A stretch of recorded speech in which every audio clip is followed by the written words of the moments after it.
She didn't stop swinging the axe, even when her arms began to shake. Stopping meant thinking. Thinking meant fear. The blade struck wood again and again. Each hit echoed like a challenge she refused to lose. Then the sound changed.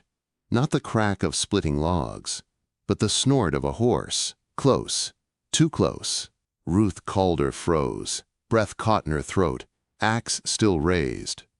No one came up this ridge in winter. No one decent, anyway. A man sat on horseback just beyond the trees, watching her. She lowered the axe slowly, heart pounding. He didn't move, didn't speak, just waited, like the cold itself had taken human form. Then he dismounted and walked toward her scattered firewood, calm as if he belonged there. As if she hadn't been left for dead by the world below. "I don't need charity," Ruth said, her voice sharp, warning.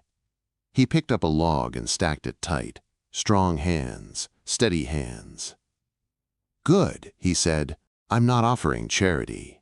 I'm offering a trade." That was how it began.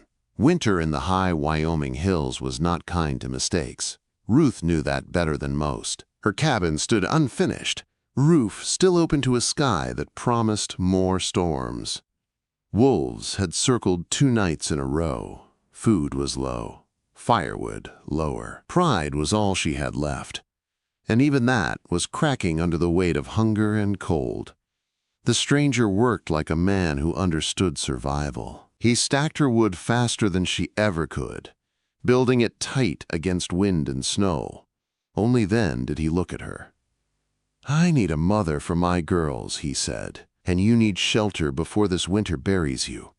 Ruth's grip tightened on the axe handle. "You don't know me." He studied her face, the chapped skin, the stubborn set of her jaw. "I know you're still standing when most would have laid down." She felt that land like a blow.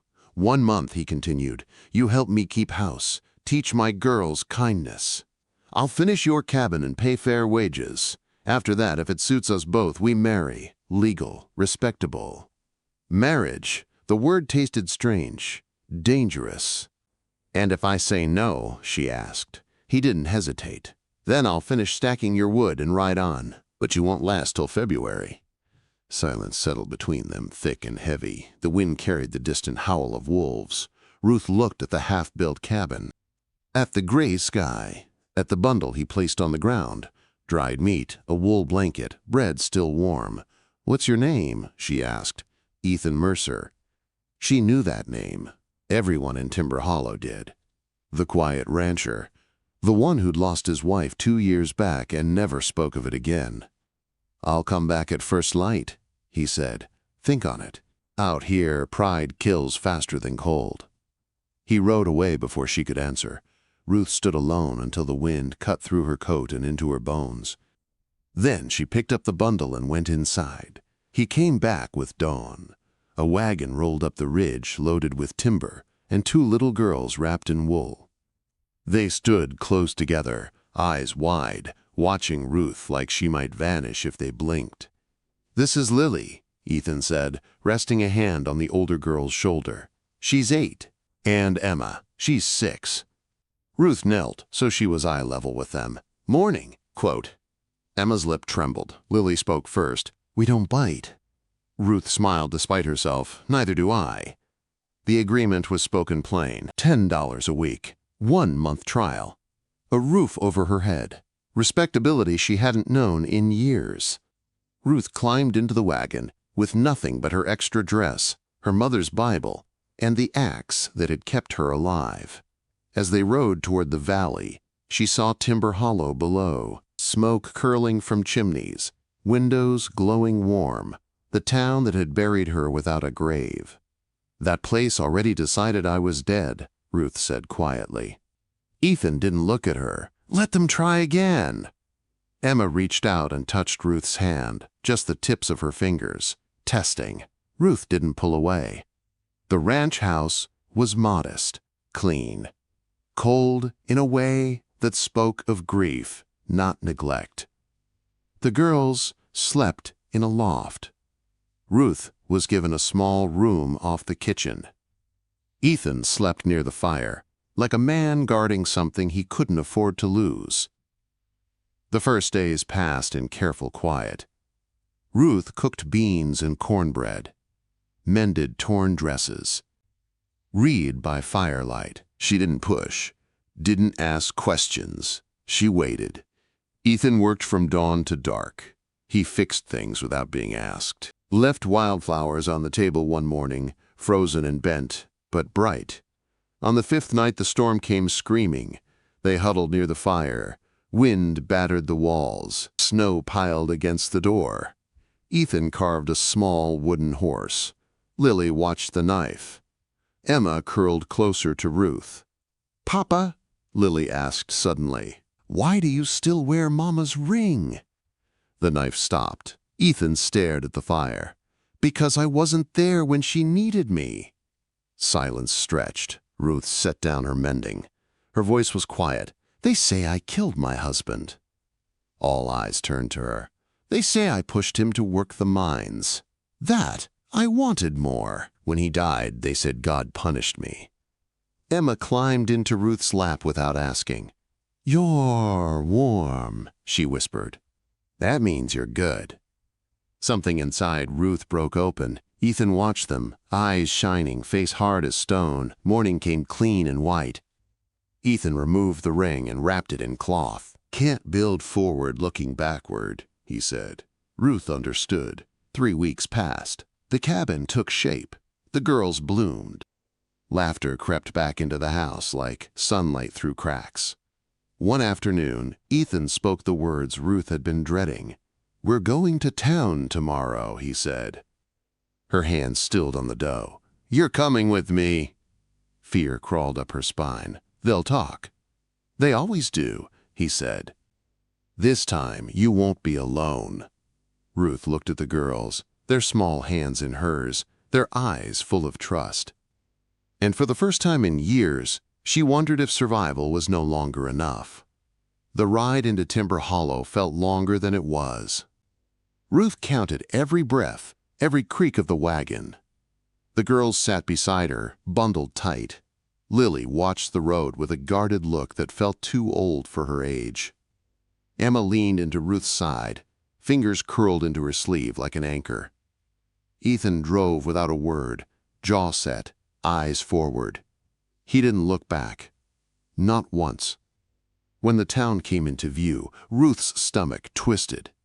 The same narrow street, the same false front buildings, the same place where whispers had once followed her like shadows. Curtains twitched as the wagon rolled past. Faces appeared, then vanished. "They're staring," Emma whispered. "Let them," Ethan said quietly. They stopped at the general store. Ethan climbed down first, then reached for Ruth's hand. It wasn't a question. She took it. His grip was warm, steady. Inside, the air smelled of flour and kerosene. The shopkeeper paused mid-count. His eyes slid from Ethan to Ruth and stuck there. "Well, I'll be," he muttered. "Thought you'd frozen somewhere decent." Ruth felt the words like stones.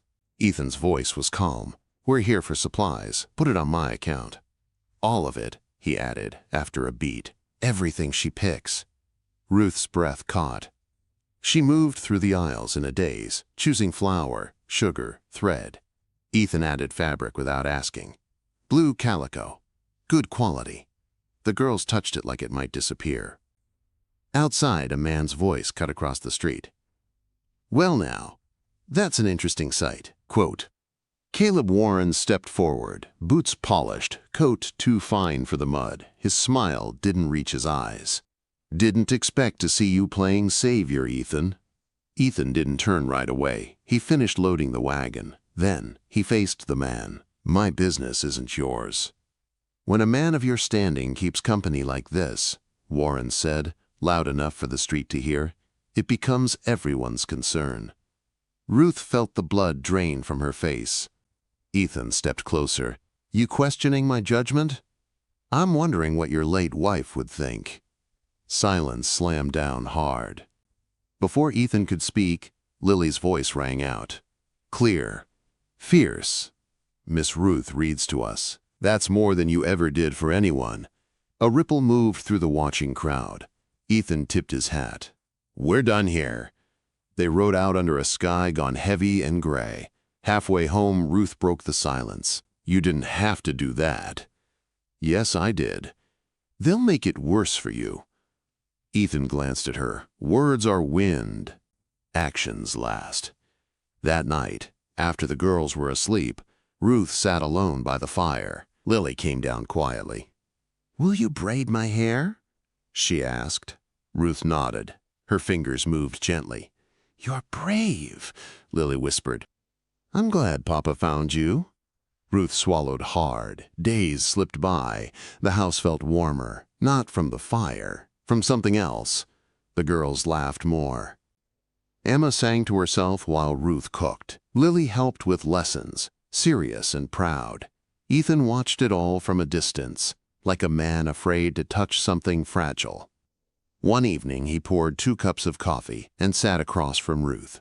"There's something you should know." Her heart thudded. "I'm not just a rancher," he said. "I own the bank, half the land, most of the cattle." She stared at him. "You're the richest man in the territory." "On paper," he said. "Didn't save my wife." Ruth stood and paced. "They'll say I trapped you. That I married you for money." "Let them."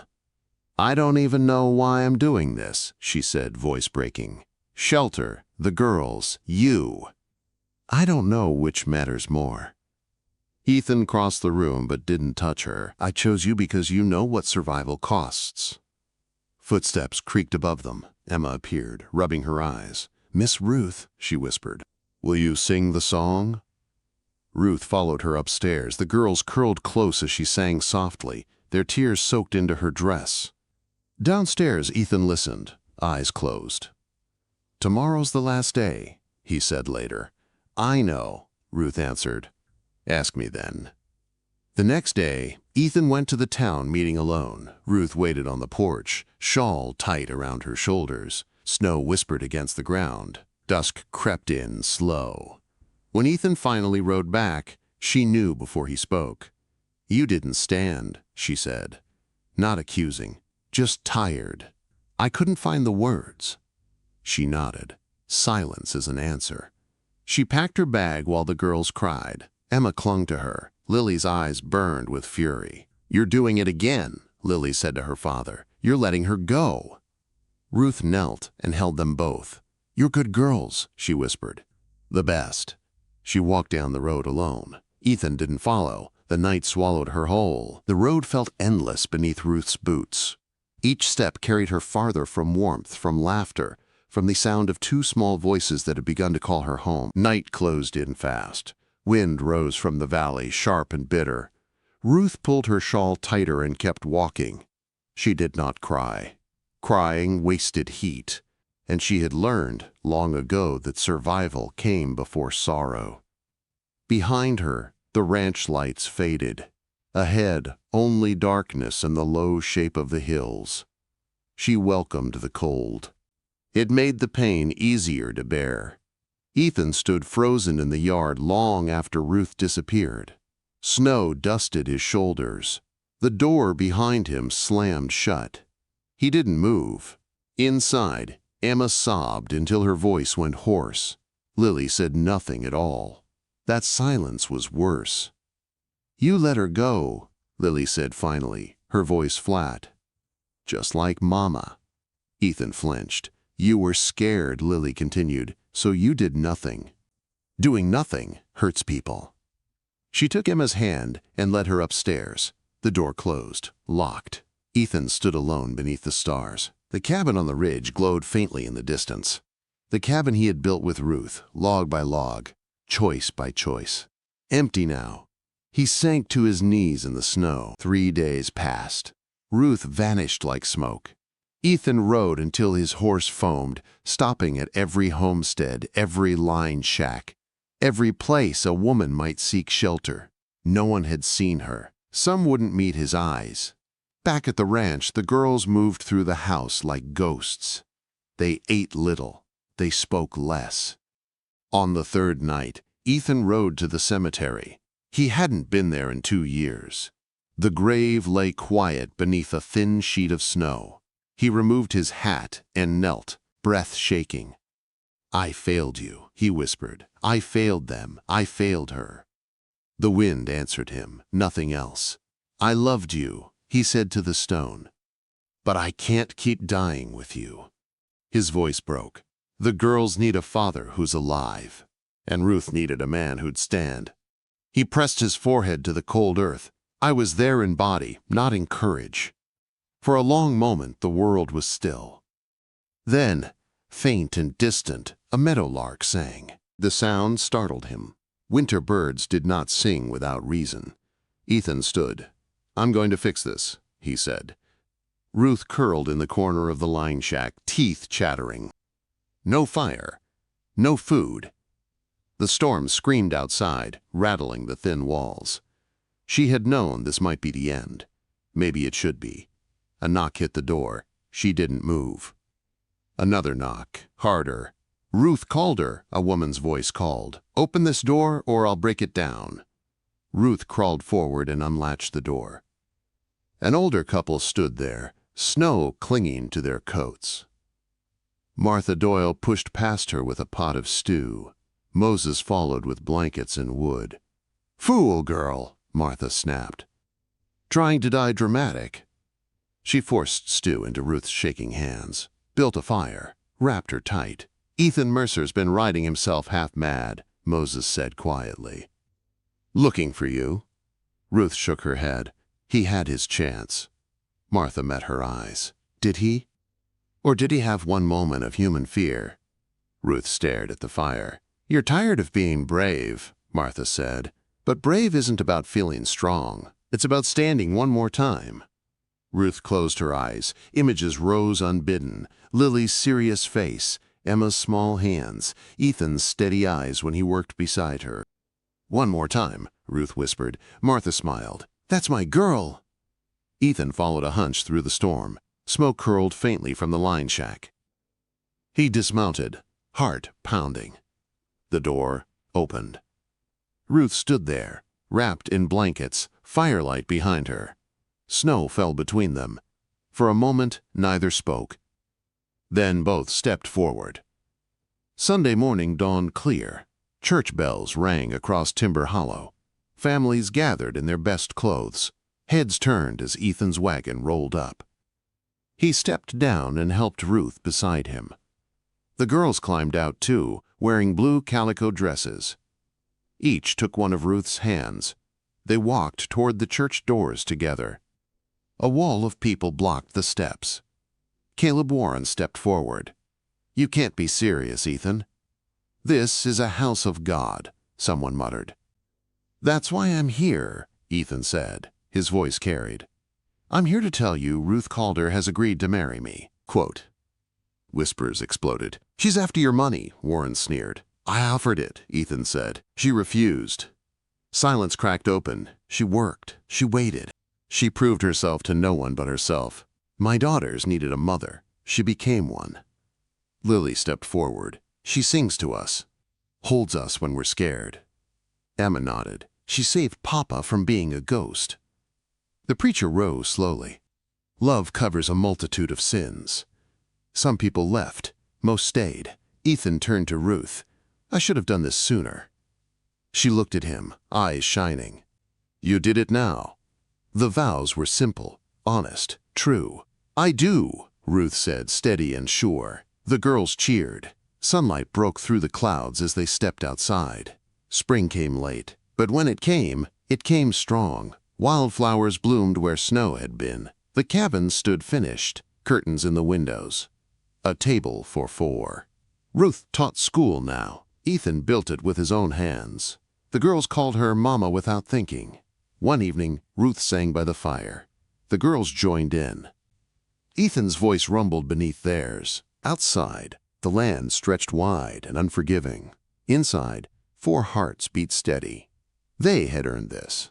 Together, the first weeks after the wedding felt unreal, like walking on new ground that might still give way. Ruth woke each morning before dawn, the habit hard to break. She lay still at first, listening. Not for wolves. Not for wind clawing at loose boards, but for the soft sounds of a house alive. A kettle warming. Footsteps above. Emma humming to herself, off-key and happy.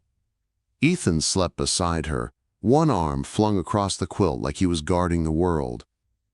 Sometimes Ruth watched his chest rise and fall and wondered how something so solid could still carry so much fear inside it. They did not speak of love yet. They built it instead. Town did not change overnight. Some folks nodded now, some looked away, others watched too closely, as if waiting for Ruth to fail. She felt it every time she walked the street. But she walked it anyway, head high, back straight. The schoolhouse opened on a bright Monday morning.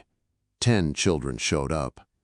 Some eager, some sullen, a few openly hostile, parroting words they'd heard at home. Ruth stood at the front of the room, hands folded. "This is a place for learning," she said calmly. "Cruelty stays outside." A boy laughed. "My pa says you don't belong here." Ruth met his eyes. "Your pa isn't the one doing the reading." By the end of the week, the boy was staying late to practice his letters. Ethan watched from a distance, pride tightening his chest. He said nothing. He fixed the fence instead, mended a roof, helped where help was needed without asking for thanks. The girls flourished. Emma lost her fear of the dark. Lily laughed more, the sound still surprising, like music remembered after a long silence. They argued like sisters, raced through fields, tracked mud across clean floors, and apologized without being told. One evening, Ruth found Lily sitting alone on the steps, fists clenched. "What's wrong?" Ruth asked, sitting beside her. Lily stared at the yard. "If you leave, it'll be my fault." Ruth's heart squeezed tight. "Why would you think that?" "Everyone leaves," Lily said simply. Ruth took her small hands. "I'm not everyone." Lily leaned into her, quiet and trusting. Ruth held her until the sun slipped low. Ethan's doubts came at night. He would wake suddenly, breath sharp, eyes searching. Ruth learned to touch his arm before he fully surfaced. A grounding. A reminder. One night, he sat up, hands pressed to his face. "I froze," he said hoarsely. "Back there, in that meeting, I still hear it." Ruth said nothing. She waited. "I'm scared I'll do it again," he continued. "That when it matters most, I'll choose silence." Ruth reached for his hand. "Courage isn't loud," she said. "It's choosing again after you fail." He looked at her then, really looked. "Why did you come back?" Ruth swallowed. "Because running never healed me, and because the girls needed us both." "And me?" She met his eyes. "Because you stood when it counted." He nodded slowly, like a man filing that truth away where it would be safe. Trouble came quietly. A petition circulated through town. Polite words. Sharp intent. Concerns about the school, about Ruth's influence, about propriety. Ethan found it nailed to the church door. He read it once, twice. His hands shook. That evening he placed it on the table between them. "They're not done," he said. Ruth read it carefully, folded it neat. "Neither are we." The town meeting was called for Friday. This time Ruth went with him. The hall filled fast. Murmurs rose and fell. Old judgments dusted off and paraded like truth. A woman stood. "We're worried about our children." Ruth rose slowly. "So am I." Silence spread. "I teach them to read," Ruth continued. "To count, to think, to be kind. If that frightens you, ask yourself why." A man muttered something about reputation. Ethan stepped forward. His voice was steady. "This is my wife. Questioning her is questioning me." No hesitation, no pause. The room shifted. The preacher cleared his throat. "All in favor of keeping the school open?" Hands rose, one by one. "Enough." When they walked out, the night air felt lighter. Ruth smiled. "You didn't freeze."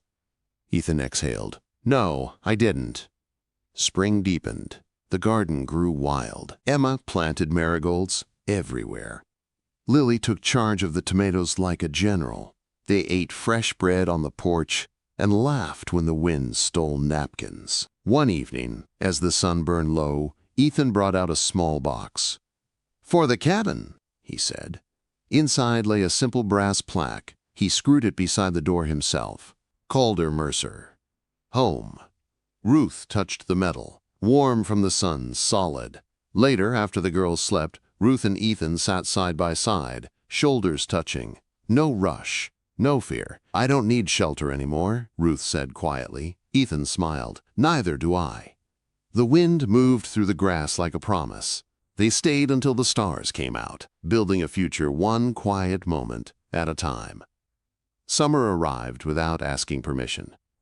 It came hot and bright, pushing green across the hills and dust into every corner of the house. Ruth welcomed the work it brought. Busy hands left little room for doubt. The schoolhouse filled each morning with noise and scraped chairs. Children argued over sums, laughed too loud, learned anyway. Ruth's voice carried steady through it all, firm when it needed to be, gentle when it mattered more. Some parents still watched her closely. Others had stopped watching at all. That felt like progress. Ethan rode fence lines longer these days. Not to escape, to protect. He checked gates, fixed brakes, helped neighbors who had once crossed the street to avoid him. He didn't mention the past. Neither did they. The girls thrived in the long days. Emma chased butterflies until her knees stayed permanently scabbed. Lily learned to ride bareback, jaw set in fierce concentration. Ruth watched them from the porch, heart tight with a feeling she still didn't have a name for. It felt like joy. It scared her. Trouble returned the way it always did. Quiet first. A mine collapse outside town. 2 men injured. 1 dead. The name attached to the mine spread fast. Caleb Warren. People gathered in knots along Main Street. Voices rose. Fingers pointed. Ethan heard it all before Ruth did. That night, he sat heavy at the table, hat still in his hands.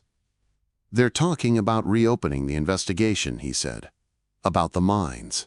About blame." Quote. Ruth went still. "Some are saying it was bound to happen," Ethan continued. "That corners were cut, that someone should answer for it." "And some will say I wanted it," Ruth said softly. "That I pushed my husband back then, that I bring ruin." Ethan stood, crossed the room. "Not this time." She looked up at him. "You can't fight a town." "I can stand in it," he said. The hearing was called 2 days later. Ruth didn't want to go. Old fear pressed against her ribs, sharp and familiar. Ethan didn't force her. He simply took her hand and waited. The hall was packed. Hot, loud, sweat and anger mixed thick in the air.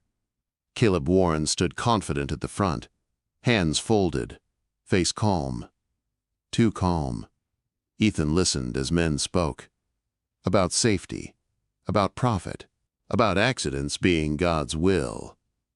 Then Ruth stood. The room stilled. "I was blamed once," she said, voice steady despite the pounding in her chest. "For wanting my husband home alive.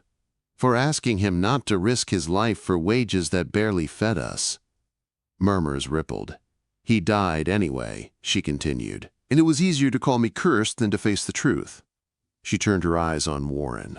Corners were cut, men were pushed, and widows were blamed. Silence followed, heavy, uncomfortable. An older miner spoke next, then another. Stories poured out, details no one could ignore. Ethan didn't speak. He stood beside Ruth, visible, unmoving. By nightfall, the truth had nowhere left to hide. The fallout was slow. Warren's holdings were frozen. Investigations followed. The town shifted, uneasy but awake. Not everyone apologized. Ruth didn't need them to. What mattered came quieter. One afternoon, a woman knocked on the schoolhouse door. She held a boy by the shoulder. Her eyes were red. "My husband worked the mine," she said. "I believed what they said about you." Ruth waited. "I was wrong." Ruth nodded. "Come in." The boy learned his letters that day. So did his mother, in a way. At home, The girls sensed the tension easing.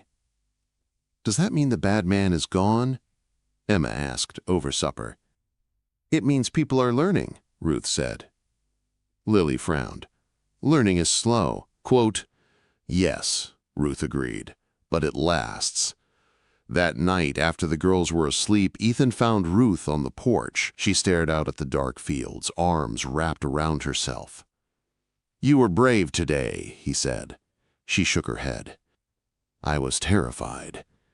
"That's the same thing," he replied. She looked at him then. "I don't want to be strong all the time." Ethan sat beside her.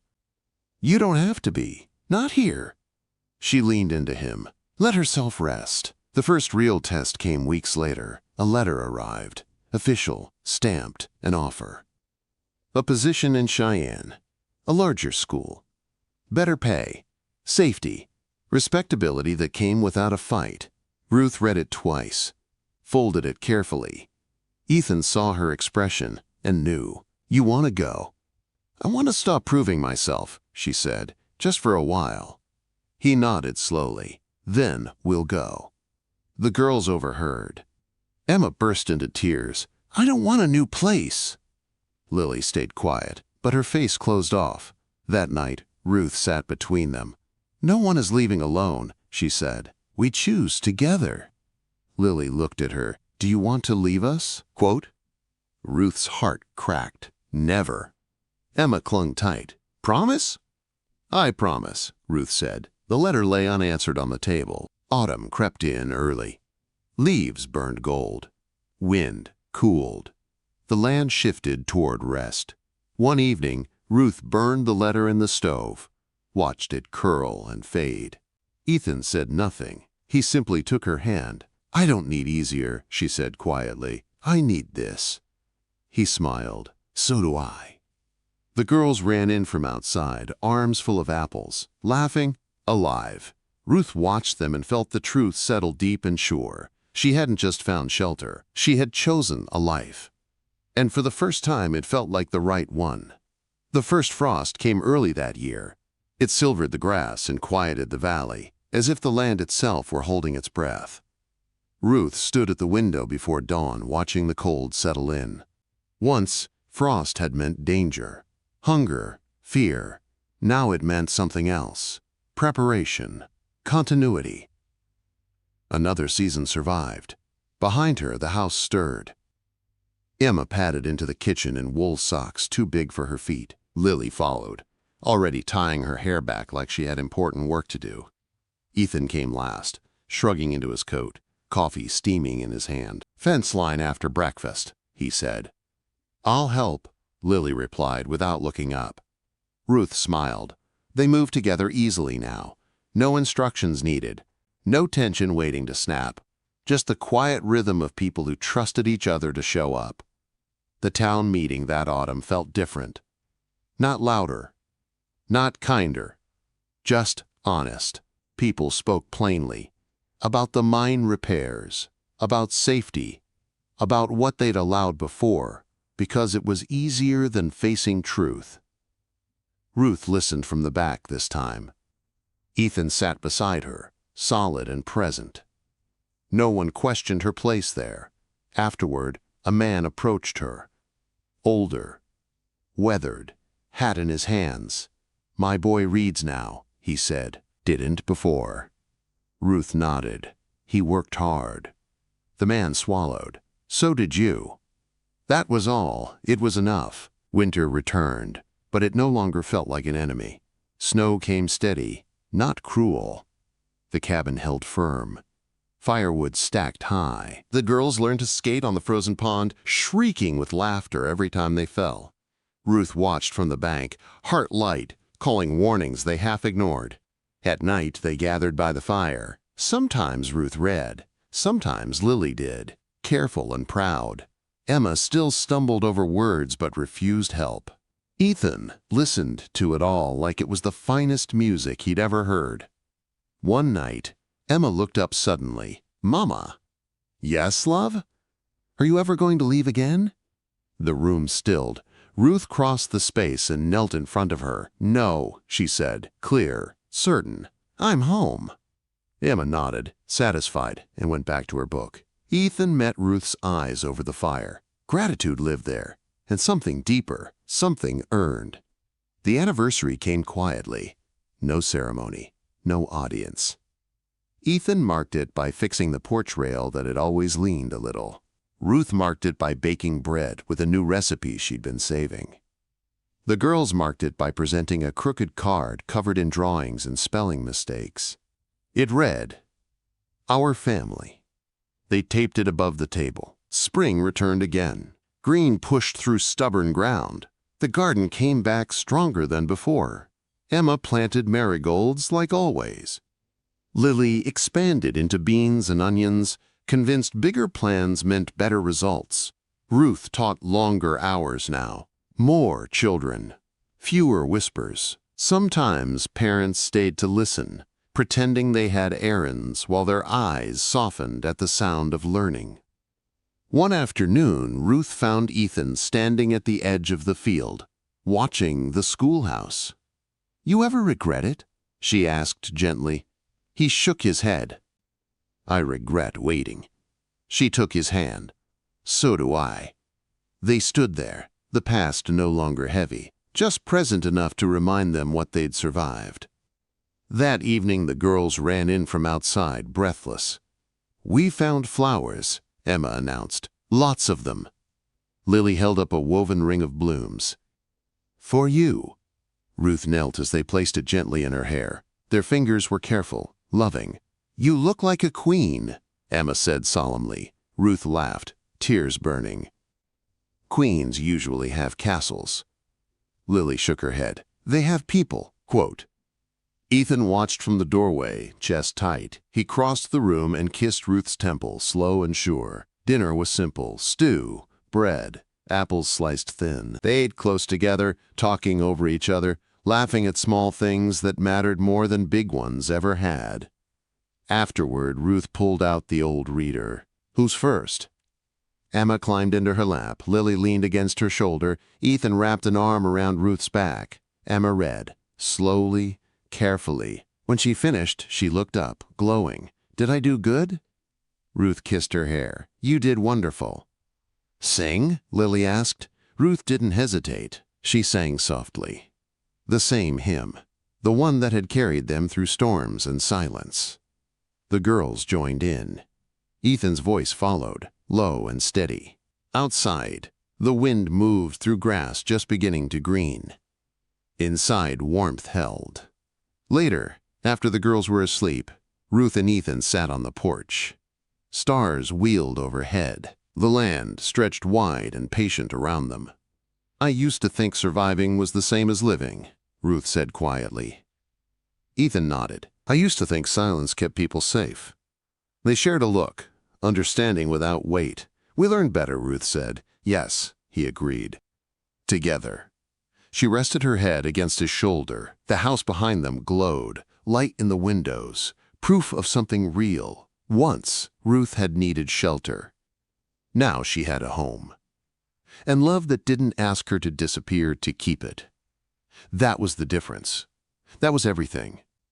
If you felt this tale in your heart, don't forget to like, share, and subscribe to Archives of the Wild West, where every story rides through the dust, the danger, and the kind of love that never dies. See you in the next tale, partner.